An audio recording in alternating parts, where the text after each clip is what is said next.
Tuhan, kami kembali lagi berdoa kepadamu Tuhan pada kesempatan hari ini, siang hari ini. Tuhan bicara di dalam hati kami, biar Tuhan sungguh-sungguh kami boleh mengerti akan firman Tuhan, biar kami sungguh-sungguh boleh merema akan kebenaran firman Tuhan, sehingga hidup kami diubahkan olehnya. Di dalam nama Tuhan Yesus Kristus, haleluya, amin. Oke, gak boleh minta tolong ini digeser lagi. Oh gitu, Oke. Terima kasih. Ada nggak spidolnya? Ya, cukup. Oke. Kalau teman-teman masih ingat minggu lalu kita belajar tentang apa yang disampaikan oleh istri saya yang minggu lalu hadir tentang stay fokus. Bagaimana kita bisa fokus terhadap sesuatu, dan jangan pernah lupa bahwa selalu perhatikan, selalu dunia ini berusaha untuk menarik kita dan membuat kita keluar dari fokus yang sebagaimana harusnya kita fokus. Perhatikan, dunia akan selalu, entah itu gadgetmu, entah itu dengan berbagai macam cara, akan selalu ada hal yang menarik fokusmu untuk engkau nggak fokus terhadap sesuatu yang harusnya engkau fokus. Perhatikan baik-baik ini. Kamu harus sadar dulu. Kalau kamu nggak pernah sadar bahwa akan selalu setiap second, setiap waktu akan selalu ada hal iblis bahkan tidak akan pernah menyerah untuk membuat kita keluar dari fokus kita. Amin. Entah itu dari keluargamu, entah itu dari gadgetmu, entah itu dari keuanganmu, entah apapun itu, hal tersebut akan membuat kita tidak fokus terhadap sesuatu yang harusnya kita fokus. Nah, selalu ada distraction. Perhatikan, kalau kemarin kita juga belajar bahwa kita harus fokus dengan apa yang kita pikirkan, kemudian fokus dengan apa yang kita dengar, dan fokus dengan apa yang kita katakan. Nah, hal ini kalau kita kehilangan fokus, maka kita akan menjadi orang yang tidak maksimal di dalam kehidupan kita. Tuhan mau kita fokus, kenapa? Karena pada waktu kita fokus, maka kekuatan kita taruh persis di tempat di mana harusnya kita memberikan pukulan. Kalau teman-teman yang belajar bela diri pasti tahu tentang arti fokus. Kalau dia mau pukul sebuah daerah, atau kalau teman-teman yang suka nonton tinju, itu kalau pukulannya fokus, kena satu kali aja telak, lawan langsung tumbang. Tapi kalau kamu gak fokus mukulnya, meleset-meleset, maka kamu gak akan dapat apa-apa dari kehidupan. Oke? Nah, sebab itu penting banget fokus. Nah, hari ini saya akan tambahkan di poin yang keempat, yaitu focus on what you do. Oke? Fokus dengan apa yang kau lakukan. Dan saya bersyukur kalau Tuhan tempatkan saya di gereja yang fokus, yang pemimpinnya fokus sekali. Dan saya rasa ini kunci dari semua keberhasilan gereja, di mana ketika pemimpinnya fokus. Nggak perlu gereja yang hebat, nggak perlu jago khotbah, asalkan dia fokus saja, maka gereja itu pasti akan bertumbuh. Kalau teman-teman ingat, Om Jeff sering ngajakin, atau Pastor Jeff sering ngajakin doa, menara doa. Dia nggak pernah berhenti untuk ngajak kita berdoa. Benar apa enggak? Ya. Hah? Itu aja yang dari dulu dia fokus lakukan. Dan itu yang membuat gereja ini bertumbuh. Itu yang membuat gereja ini ada sebagaimana gereja ini ada sekarang. Berdoa, ingat berdoa. Dia selalu ingatkan itu. Dan yang kedua, dia selalu ingatkan, ayo pergi menjangkau. Ayo jadikan semua bangsa murid Tuhan. Ayo jadikan semua bangsa murid Tuhan. Dan itu selalu yang dia fokuskan. Dan gak heran kalau hari ini kita terus bertumbuh. Nah, itu sebabnya ternyata hal ini bukan cuman dilakukan oleh gereja saat ini, tapi apa yang Tuhan perintahkan beberapa ribu tahun yang lalu ketika, perhatikan, ketika pada waktu itu bangsa Israel mengalami hati yang sangat tegar tengkuk di zamannya Nabi Yeremia. Kalau teman-teman ingat beberapa waktu lalu saya pernah sampaikan tentang Nabi Yeremia. Nabi Yeremia sampai khotbahnya kayak apa, bangsa Israel tetap bebel. Udah disiapin mungkin model khotbah A, B, C, D. Bahkan Yeremia sampai memohon-mohon kepada bangsa Israel, "Hey Israel, please come on, bertobat. Please, kalau kamu gak bertobat, nanti kamu semua akan binasa. Nanti kamu semua akan dijajah oleh Babel. Nanti kamu semua akan dihabisi oleh Babel. Kalau kamu gak bertobat, kamu semua akan binasa." Waktu itu jelas sekali bahwa Tuhan memerintahkan Yeremia seperti itu, menyampaikan. Dan setelah sampai zamannya Yeremia selesai, bangsa tersebut masih tegar tengkuk. Bertahun-tahun tegar tengkuk, sampai akhirnya rajanya ditangkap dan ditawar oleh Babel. Dan sampai pada akhirnya walaupun Tuhan berbaik hati kepada bangsa Israel, akhirnya Babel pun hancur, Babel pun berantakan. Dan kemudian diutus nabi berikutnya. Siapa? Niko. Luar biasa. Nabi berikutnya adalah Yehezkiel. Yehezkiel diberikan perintah kepada Tuhan. Apa perintahnya? Dia bilang begini, firman-Nya kepadaku, "Hai anak manusia, aku mengutus engkau kepada orang Israel, kepada bangsa pemberontak yang telah memberontak melawan aku." Yaitu di mana pada saat zamannya Nabi Yeremia. Mereka dan nenek moyang mereka telah mendurhaka terhadap aku sampai hari ini juga. Gila, ini bangsa udah batunya luar biasa. Kemudian ayat yang keempat dibilang, "Kepada keturunan inilah yang keras kepala dan tegar hati, aku mengutus engkau." Wow, kata Yeremia, "Are you sure? Itu kan dulu udah dibilangin sama Yeremia gak bertobat-tobat, sekarang lu nyuruh gua lagi." Gitu ya, mungkin dalam hatinya Yeremia pada waktu itu. Dibilang, "Dan harus kau katakan kepada mereka, beginilah firman Tuhan Allah." Perhatikan, "Dan baik mereka mendengar atau tidak, sebab mereka adalah kaum pemberontak, mereka akan mengetahui bahwa seorang nabi ada di tengah-tengah mereka." Ayat yang ke-6, "Dan engkau anak manusia, janganlah takut melihat mereka walaupun mendengarkan kata-katanya, maupun mendengarkan kata-katanya. Biarpun engkau di tengah-tengah onak dan duri, dan engkau tinggal dekat kalajengking, janganlah takut mendengarkan kata-kata mereka." Kenapa Tuhan bilang jangan takut kepada Yehezkiel? Do you know the reason? Karena mereka tuh mukanya garang-garang. Dibilangin udah batu banget. Pernah lihat orang muka batu nggak sih di sekolahan? Waktu dulu teman-teman zaman sekolahan, kayaknya guru kalau ngeliat mukanya ya udah gitu. Dia tuh udah, Tuhan tuh sampai bilang kayak gitu. Kemudian ayat yang ke-27, "Sampaikanlah perkataan-perkataanku kepada mereka, baik mereka mau mendengarkan atau tidak, sebab mereka adalah pemberontak." Nah, jadi Tuhan bilang sama Yehezkiel, "Hey, come on, Yehezkiel, kamu harus fokus. Baik mereka dengar atau mereka enggak, kamu harus tetap fokus. Fokus on what you do." Perintahku adalah kamu menyampaikan kebenaranku. Jangan stop. Bagianmu adalah melakukan hal yang benar. Amin. Nah, itu yang Tuhan mau kita untuk tetap lakukan. Nah, ada banyak orang Kristen ketika dia melakukan hal yang benar, kemudian dia didapati dihianati, dikecewakan. Kemudian apa yang terjadi? Dia bilang, "Kalau tahu, oh enggak, gue mau kayak gitu sama dia. Kalau tahu, lebih baik gue cuek aja. Rugi gue, nyesel gue, beranjak." Atau saudara sudah pelayanan, saudara sudah setia melayani Tuhan.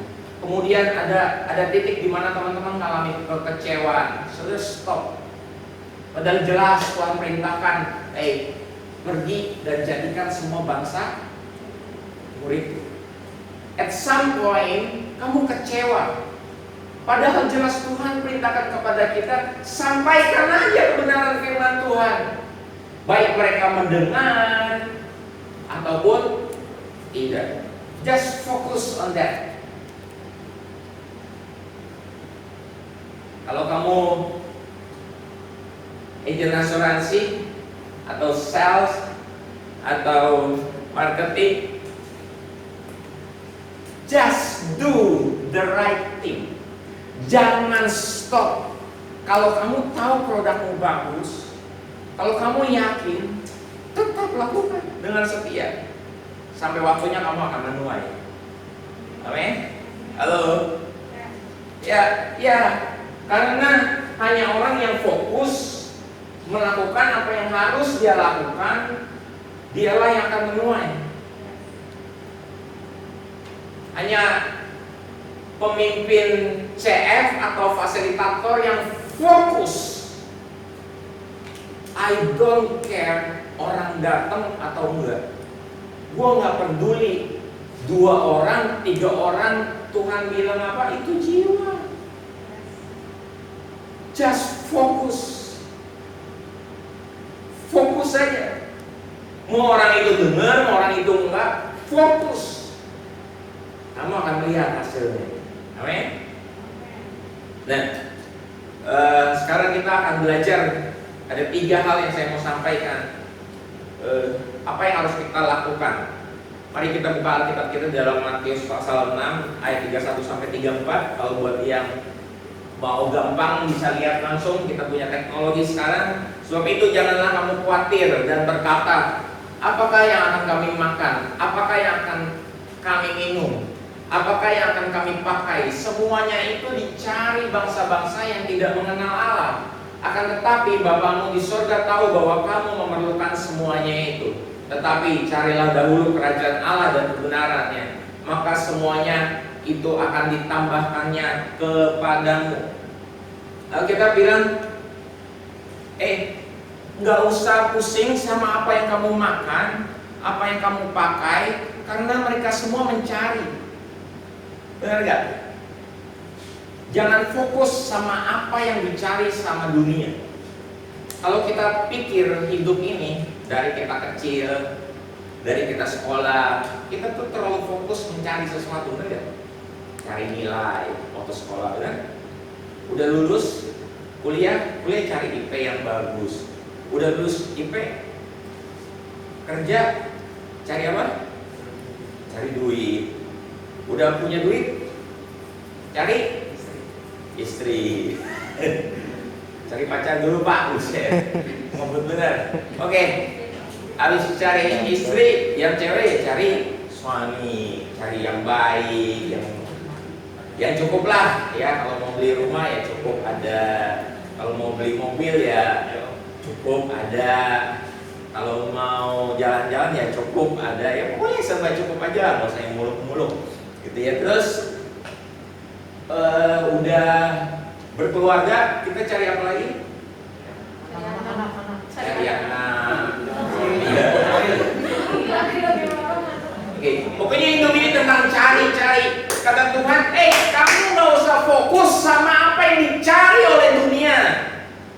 Come on, kembaliin fokus kamu. Lewat ayat ini Tuhan bilang apa? Carilah apa? Dahulu kerajaan Allah dan kebenarannya, maka semuanya akan ditambahkannya kepadamu. Kamu yang cuman fokus cari hal yang bahkan dia rela ninggalin apa? Ninggalin apa yang harusnya dia fokuskan, yaitu kerajaan Allah dan kebenarannya, demi mencari fokus yang dicari oleh dunia juga. Tragis sekali. Padahal jelas Tuhan sudah sampaikan kepada kita, kita tuh hukumnya beda sama dunia. Kalau kamu fokus sama apa yang Tuhan mau, fokus sama kerajaannya, kebenarannya. Apa sih kerajaan dan kebenarannya?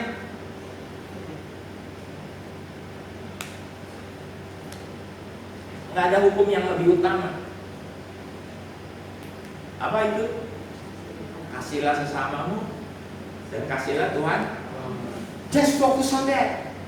Kalau kamu hari ini masih kecewa sama seseorang, fokus on that. Sampai kamu berhasil mengampuni orang itu, maka pasangan hidup akan diberikan kepadamu. Haleluya. Kalau kamu masalah hatimu aja sama orang itu belum beres, sedangkan orang itu ketemu kamu juga jarang, paling sesekali, itu aja udah bisa break your heart. How can lu tuh bisa ketemu sama orang yang nantinya jadi pasangan lu, dan everyday lu interaksi sama dia, dan everyday lu mesti hadapi kekecewaan sama pasangan lu. Oh come on. Dengan baik-baik. Seperti apa yang sering saya bilang, semua yang diperintahkan Tuhan itu pasti baik buat kita. Amin. Fokus aja ngampunin dulu deh. Kalau masih ada kekecewaan, gak usah fokus yang lain. Gak usah cari apa yang dunia cari. Are you with me? Fokus sama kerajaan dan kebenarannya. Kasihilah Tuhan Allahmu dan kasihlah sesama. Omen hati yang pulih itu membuat muka berseri-seri, kata Amsal. Amin. Kecantikanmu bisa mempesona. Kegantenganmu, wah, biar kata hidung pesek, gigi boneng, tapi kalau hatimu pulih, wah, haleluya. Dengar baik-baik, Tuhan itu tuh luar biasa. Dia kasih perintah itu buat kita, kebaikan kita, bukan kebaikan orang lain. Amin.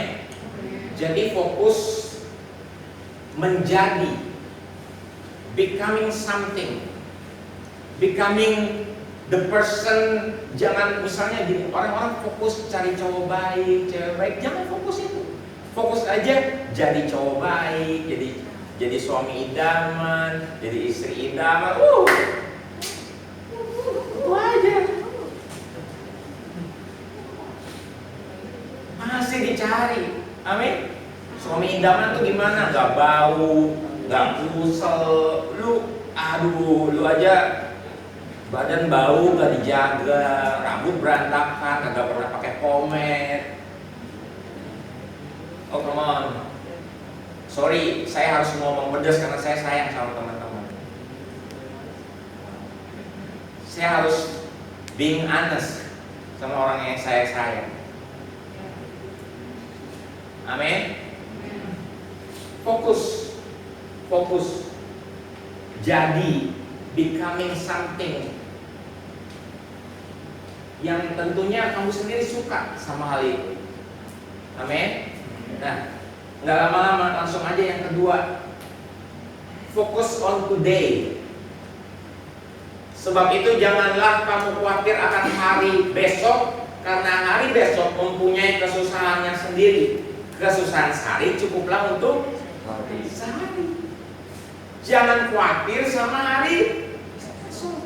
Kata Tuhan, fokus aja sama apa yang sekarang nih yang kamu hadapi. Kalau kamu sekarang kerja, ya fokus aja sama pekerjaanmu itu. Kerjain sama sungguh-sungguh dengan tanganmu. Amin. Jangan fokus, waduh nanti gaji naik tahun depan. Jangan mikirin itu dulu, jangan. Aduh nanti tahun depan naik jabatan apa enggak ya? Fokus dulu sama apa yang ada di tangan kamu, yang kamu hari ini ada, today. Nah ini survei membuktikan ternyata orang menghabiskan 48% dalam pikirannya untuk memikirkan hal-hal ke depan. Padahal hal-hal ke depan itu belum tentu ada dan belum tentu nyata.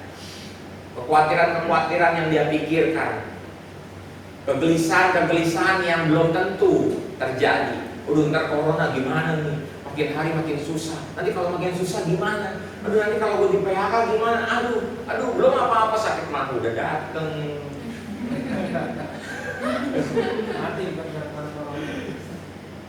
Ya benar, ada banyak orang mati bukan gara-gara corona, Pikiran. tapi karena pikirannya.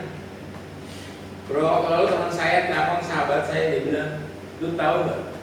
Ada saudara gua orang kaya, dia mati bukan karena corona, tapi karena sakit mah. Gara-gara dia stres mikirin corona setiap hari. Tragis banget, tragis banget. Harusnya preminya dinaikin dulu. Ya, kemudian yang harusnya kita fokusin apa sih sebenarnya? Pikiran kita ini fokus hari ini aja.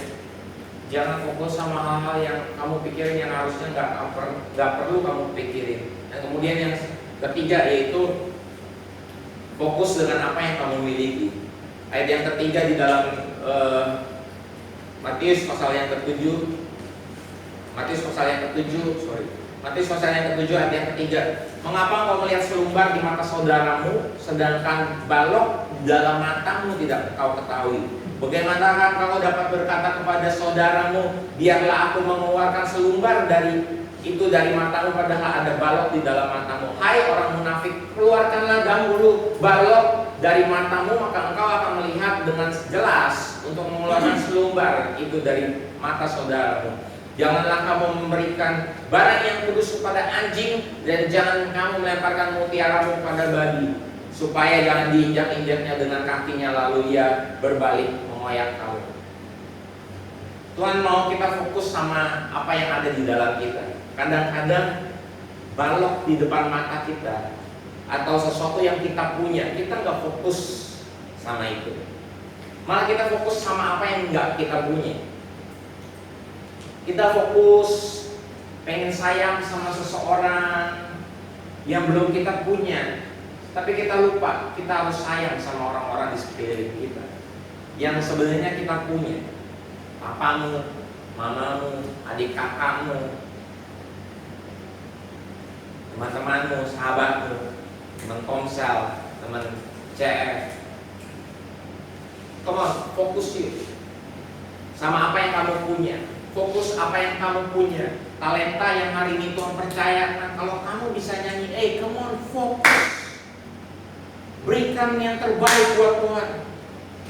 Sembah Dia dengan talentamu. Sembah Dia dengan apa yang kamu punya. Jangan kamu kehilangan fokus. Tetap fokus. Tetap lakukan kata Alkitab di dalam Wahyu pasal 2. Tetap fokus. Lakukanlah semula apa yang engkau lakukan.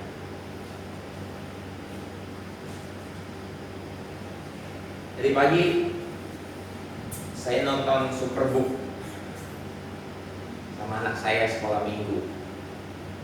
Saya setelin, dan waktu saya lihat guru-guru sekolah minggu di depan, saya mulai teringat beberapa wajah sekolah minggu, guru-guru sekolah minggu yang melayani di tempat kita. Dan saya bilang,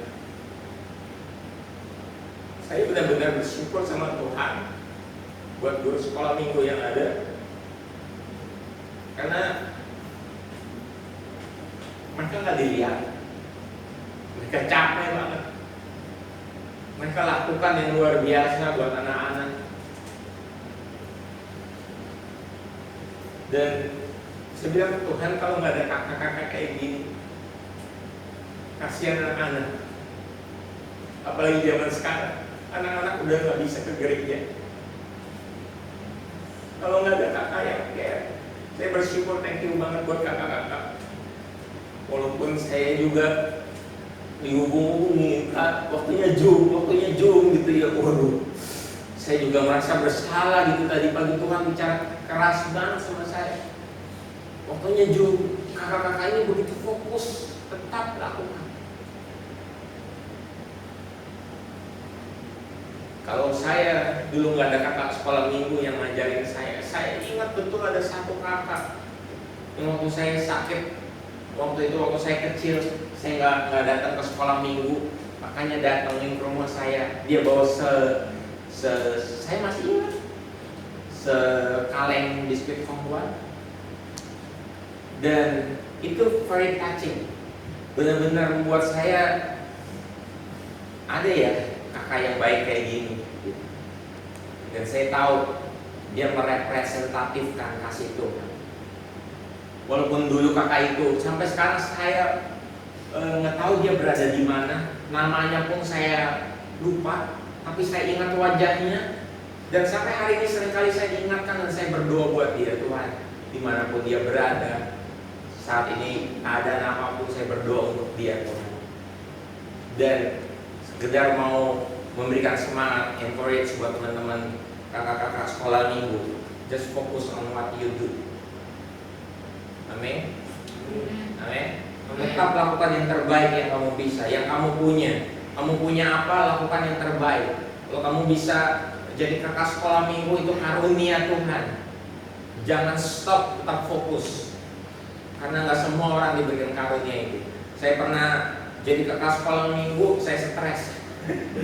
Saya nggak sanggup. Bahkan secara nggak langsung, seperti lebih baik kamu nggak usah jadi kakak sekolah minggu, soalnya kamu terlalu galak. Gitu ya.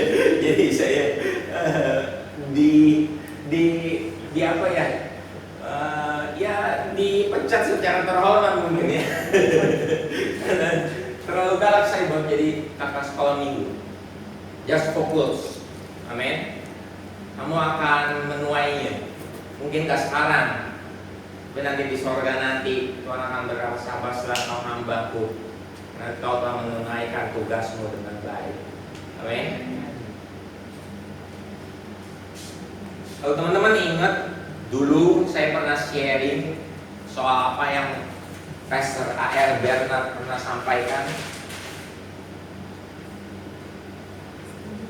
Karena saya udah speaker, baru saya ingat. Oke. Ya, kalau teman-teman ingat, saya pernah gambar grafik naik turun ya.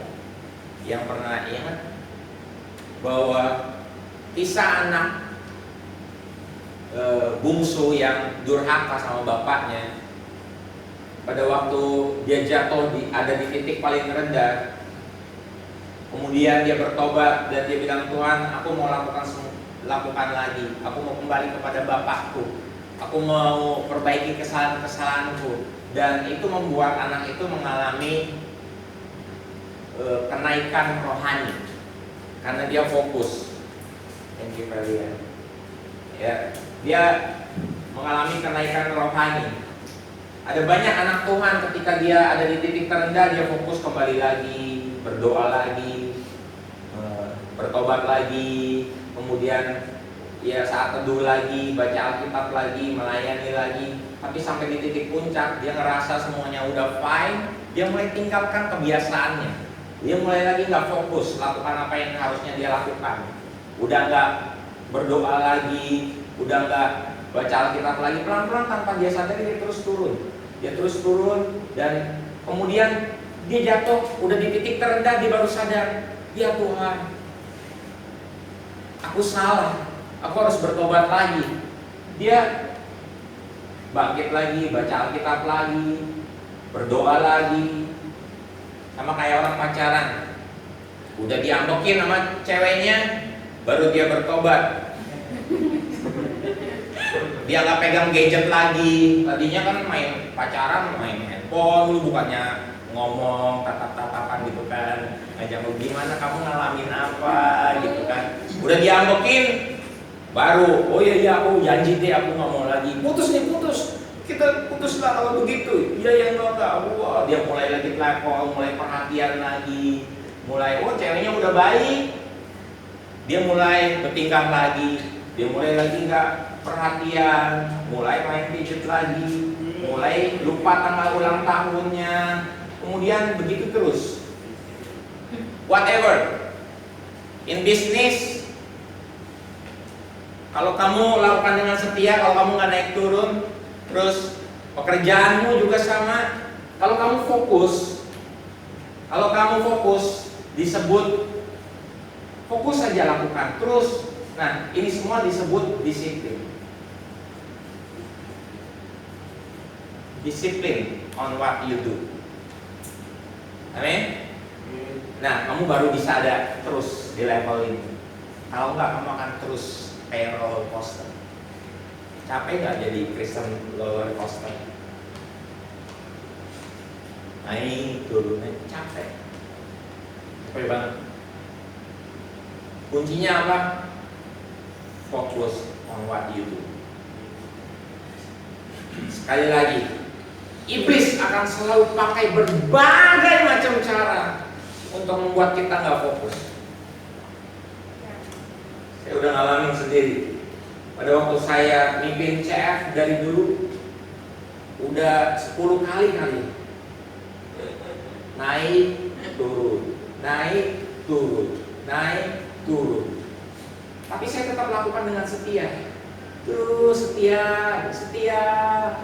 Sampai kemarin Om Jeff bilang, Desriko, tugas kamu sudah selesai di New York. Oh ya, terima kasih Pastor. Haleluya. Tapi sekarang kamu pimpin CF keluarga muda ya. Oh, haleluya. Terima kasih Om Jeff. Dan kemudian pertama kali disuruh pimpin, dikasihlah sejumlah nama, ada 12 nama kurang lebih, 6 pasang. Saya coba hubungin, puji Tuhan, yang datang satu pasang dengan setia. Gitu ya. Setiap minggu ketemu pasangan ini terus, Tuhan, hari ini, minggu ini pasangan ini datang nggak ya? Kalau nggak datang berarti nggak ada CF. Karena cuman saya sama istri saya. Kita datang berdua harap-harap cemas kayak lagi tunggu pacar gitu nih. Aduh, pacar aku datang nggak ya? Gitu. Aduh, harap-harap cemas, kita berdoa. Gitu ya, aduh, datang nggak ya? Iya, puji Tuhan datang. Gitu ya, setelah ditunggu jam 7 lewat 10, jam 7 lewat 15, wah kita senang banget. Satu pasang ini kita layani dengan penuh sukacita, dengan penuh antusias kita layani. Dan kemudian ingat cerita terus bertumbuh dan ada satu pasang yang tadinya saya ajak, ikut CF terus. Alah, gua mau udah tua lah, udah umur segini udah nggak zaman lagi lah komsel-komselan. Itu mah dulu waktu gua remaja, itu dia bilang. Oke. Ya, terima kasih. Dan kemudian saya tetap fokus, saya tetap tabur kasih, saya tetap teleponin, saya tetap bangun hubungan sampai akhirnya hari ini, wah luar biasa. Minggu ini dia yang pimpin praise and worship lewat Zoom. Walaupun via Zoom kita CF, tapi tiap minggu saya bersyukur banget mereka selalu berusaha keras untuk hadir di CF. Mereka lagi di jalan, walaupun lagi pergi, mereka stop dulu, mereka pinggir cari coffee shop, mereka Zooman, kita CF. Walaupun mereka harus kurang lebih lama jadinya, harusnya mereka udah sampai rumah ketemu anak-anak, tapi mereka give sacrifice gitu, kasih pengorbanan yang nggak saya nyangka. Yang dulunya saya fokus banget, disuruh mimpinnya orang-orang yang lebih senior dari saya, anaknya udah 2, nikahnya udah 14 tahun, saya baru udah tahu, anak masih kecil baru 1 tahun. Just fokus on what you do. Amin. Sudah selesai. Kita mau berdoa, pejamkan mata kita.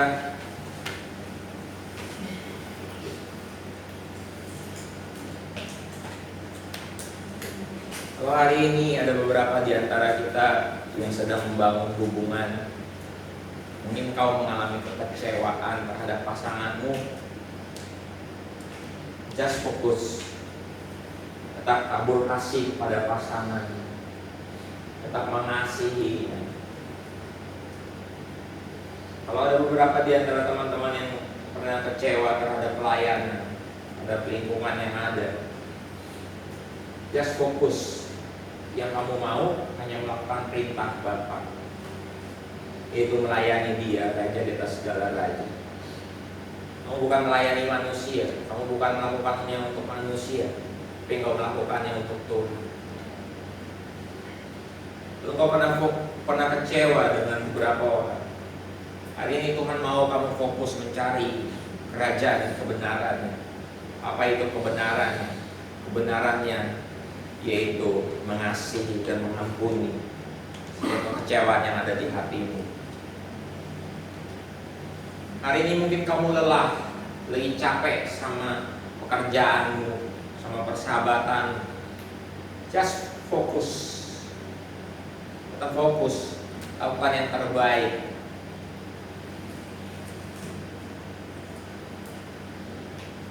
Tuhan bicara lebih dalam.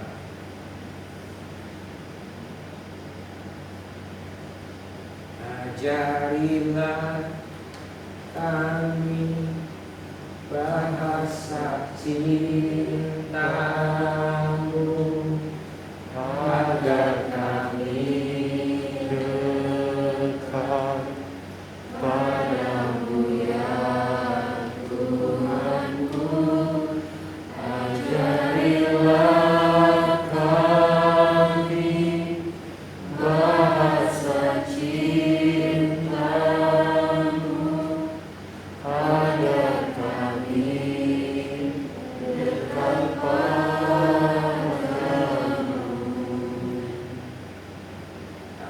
Ajarilah kami bahasa cintamu, agar kami dekat padamu ya Tuhanku. Ajarilah kami bahasa cintamu, agar kami dekat padamu. Ajari kami bahasa kasih-Mu Tuhan. Ajari kami untuk selalu mengasihi.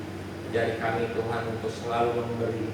Ajari kami Tuhan untuk selalu melakukan hal yang harus kami lakukan Tuhan. Kami berdoa di dalam nama Yesus. Terima kasih Bapa. Kalau ada kekecewaan dalam hati setiap kami, hari ini kami mau lepaskan pengampunan itu. Kami mau lepaskan setiap kekecewaan yang pernah ada di dalam hati kami Tuhan. Dalam nama Tuhan Yesus Kristus. Mau berhenti bicara, Tuhan Roh Kudus terus bicara dalam setiap hati anak-anak.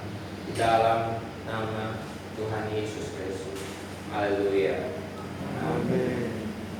Oke, God bless. Semoga apa yang saya sampaikan berkati teman-teman semua.